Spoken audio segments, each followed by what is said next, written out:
Ano bang weight niya?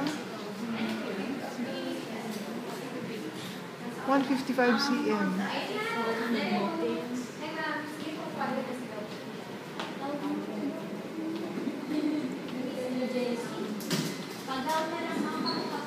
Oh, nakatulog na iyak na naman.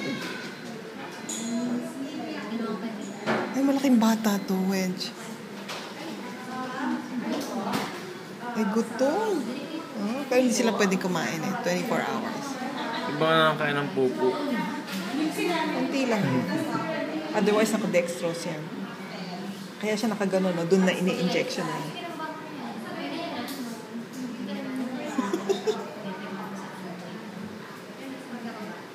Remember, 4 o'clock pa lang siya pinanganak. So, ano ngayon?